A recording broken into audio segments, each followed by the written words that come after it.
Olá, olá, sejam todos muito bem-vindos. Eu sou Fernanda Arcanjo. Está começando mais um podcast Sono e Saúde. E hoje eu tenho a oportunidade aqui de entrevistar a doutora Fernanda Crispim, especialista em medicina do sono.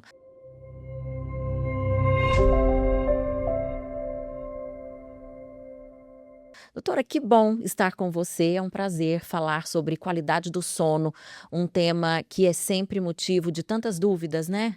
É um prazer estar aqui e tirar as dúvidas das pessoas a respeito da importância do nosso sono. Eu acho que muda tudo, né? Você dormir bem faz todo sentido para uma vida leve, uma vida saudável, uma vida tranquila. O sono, ele é fundamental na nossa vida, fundamental para a nossa sobrevivência, para a nossa saúde física, mental e emocional. Nós vamos começar então falando sobre os distúrbios relacionados ao sono e as doenças. Por exemplo, doutora, roncar é sempre normal ou pode ser sinal de algum problema mais sério, como a apneia do sono? Roncar não é normal. O ronco, ele pode ser um sinal da apneia do sono, que são as paradas de respiração durante a noite. Isso a gente não sabe que a gente ronca, né? Precisa quem dorme ao lado contar pra gente.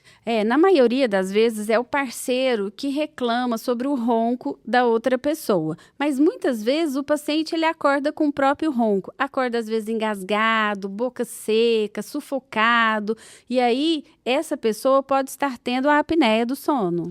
Qual que é a diferença entre uma noite mal dormida ocasional e um quadro de insônia que já precisa de avaliação médica? A insônia, ela vai ser considerada a partir do momento que o paciente vai ter uma dificuldade para começar a dormir, ou para manter o sono, ou um despertar precoce, que tem uma frequência mais de 3 vezes a semana e que dure mais do que 3 meses. Se isso estiver ocorrendo, não é normal, precisa procurar uma ajuda médica. Tem gente que passa uma vida inteira se queixando disso e normaliza, nunca procura um médico. As pessoas acostumam a dormir mal, acha que isso é normal, que você acorda no outro dia cansado por outros motivos. Ah, porque eu trabalhei demais, porque eu fiz muita atividade física e esquece de lembrar que a gente precisa ter um sono de qualidade, que a gente tem que priorizar o nosso sono. Doutora, quais os sintomas que aparecem ali quando você não está dormindo bem? A sua produtividade, por exemplo, no trabalho cai. Então, quando você não dorme bem, você acorda cansado, durante o dia fica com uma sonolência diurna excessiva, dor de cabeça, irritado, o humor altera muito, fica mais ansioso, com dificuldade de concentração, dificuldade de memória. Então, o sono, quando ele não tem uma qualidade, o seu dia também não vai ter qualidade. Isso é nítido. O que que é uma apneia obstrutiva do sono? E quais sintomas a pessoa vai perceber? A apneia é quando a gente para de respirar durante a noite. São paradas por mais de 10 segundos da respiração. Então, para de respirar, para de entrar o ar, a oxigenação cai. E aí o paciente muitas vezes acorda engasgado, sufocado. Mas existem aquelas pessoas que param muito de respirar durante a noite e não acordam com esses engasgos e sufocamento. E isso leva a pessoa no outro dia a ficar com muita sonolência diurna excessiva. Doutora, se a gente puder fazer uma analogia com a apneia do mergulho, é aquilo mesmo? É você.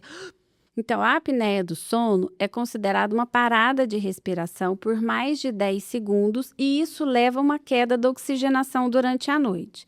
E com isso, aumenta o risco do paciente ter hipertensão arterial, arritmia, infarto agudo do miocárdio, AVC, aumenta as chances de desenvolver demência, Alzheimer, diabetes e até o risco de morte súbita. É muito mais grave do que a gente imagina. Então, doutora, acordar cansado, mesmo depois de dormir muitas horas, pode indicar algum distúrbio do sono? Sim, porque se o seu sono não está reparador, você tem que avaliar se você está dormindo uma quantidade ideal, se esse sono está tendo qualidade, se você está apresentando algum distúrbio do sono, ronco, apneia, pernas inquietas, sonambulismo. Existem vários distúrbios do sono. Então, isso tem que ser investigado. Qual que é o mais comum deles, doutora? O mais comum é a insônia e a apneia do sono. Então a gente precisa investigar esse tipo de coisa. É um recado muito importante em relação à nossa saúde.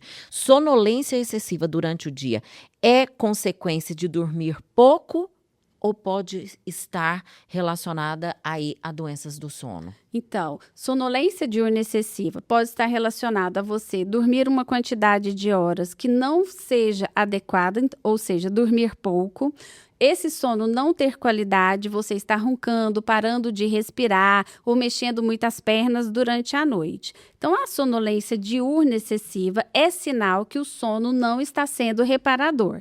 Mas existe também uma doença que ela chama narcolepsia, que é uma doença em que o paciente ele apresenta uma sonolência diurna excessiva, que também tem que ser investigado, principalmente em pacientes jovens que apresentam essa sonolência excessiva durante o dia. Pode ser confundido até com preguiça, né?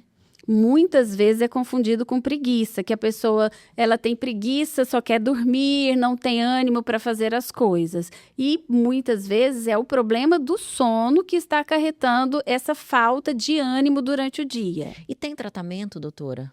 Os distúrbios do sono, todos os distúrbios do sono têm tratamento. Daqui a pouco nós vamos chegar nisso. Existe relação entre distúrbios do sono e problemas como ansiedade, depressão? Essa relação a gente pode fazer? Sim, existe uma relação bidirecional. Tanto a questão da ansiedade, depressão vai levar a um quadro de insônia, como a insônia também vai aumentar o risco de desenvolver ansiedade e depressão. Tem as duas vias, Elas então. estão as duas vias. Como é que isso acontece? Porque a pessoa é hormonal, a pessoa deixa de dormir, deixa de produzir alguns hormônios, isso leva à depressão. O que acontece fisiologicamente? Quando você dorme mal, você deixa de recuperar aquela parte emocional, a parte física, a parte cognitiva. E, além disso, aumenta o hormônio do estresse, que é o cortisol. E aí vai aumentar essa questão da irritabilidade, da depressão, da fadiga, do cansaço. Eu quero entender o mesmo mecanismo para diabetes. Por que eu dormir mal é um risco para diabetes? Hoje, os estudos mostram que pessoas que dormem pouco ou pessoas que têm apneia do sono aumenta a resistência à insulina. Então, no nosso organismo, quando você dorme mal, também tem alterações dos hormônios. E esse aumento da resistência à insulina aumenta o risco de desenvolver diabetes. Assim como também quem dorme mal aumenta o risco da obesidade.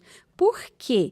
Porque o nosso hormônio da saciedade vai diminuir e o hormônio da fome vai aumentar. Então, quando se dorme mal, as pessoas geralmente elas apresentam mais fome, elas querem comer alimentos mais palatáveis, como doces, alimentos mais gordurosos, e aí aumenta o risco também da obesidade. Quase sempre uma pessoa que está com sobrepeso, uma pessoa gordinha, ela ronca ao dormir.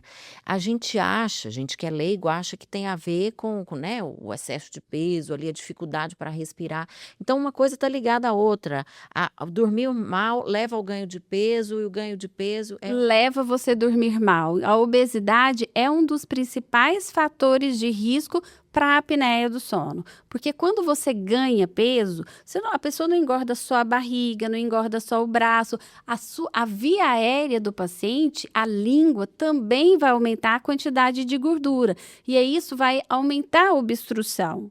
Quando uma pessoa deve procurar um médico especialista em sono? Quais sinais não devem ser ignorados? Se você está acordando mal, no outro dia você acha que não está rendendo no trabalho, sua concentração não está boa, você está tendo dificuldade em realizar suas tarefas diárias, sente sono, irritabilidade, a sua noite de sono não é uma noite em que você acorda descansado, é sinal que o seu sono não está tendo qualidade. Então, é muito importante investigar, porque dormir bem faz parte dos pilares da saúde, como você se alimentar adequadamente e praticar atividade física. Tem uma quantidade de horas ideal para dormir, doutora? Os estudos mostram que para os adultos, a quantidade ideal seria de 7 a 9 horas de sono para a população adulta. Mas lógico que existem pessoas que precisam de mais horas, que nós chamamos de grandes dormidores, e outros que precisam de menos horas, pequenos dormidores. Mas a maioria da população, ela fica entre 7 e 9 horas de sono. Cada um tem o seu tempo ideal. O importante é você saber qual a quantidade de horas que te deixa no outro dia bem, fisicamente, mentalmente e emocionalmente. Então isso existe quando a gente ouve uma pessoa dizer: eu só preciso de 5 horas para me sentir bem. A gente acha que está contando vantagem, mas então acontece mesmo. Existem os pequenos dormidores, mas os estudos mostram também que pessoas que dormem menos do que 6 horas e mais do que 9 horas também é prejudicial à saúde, aumenta o risco de desenvolver as doenças, que é a hipertensão, a arritmia, o AVC, a diabetes.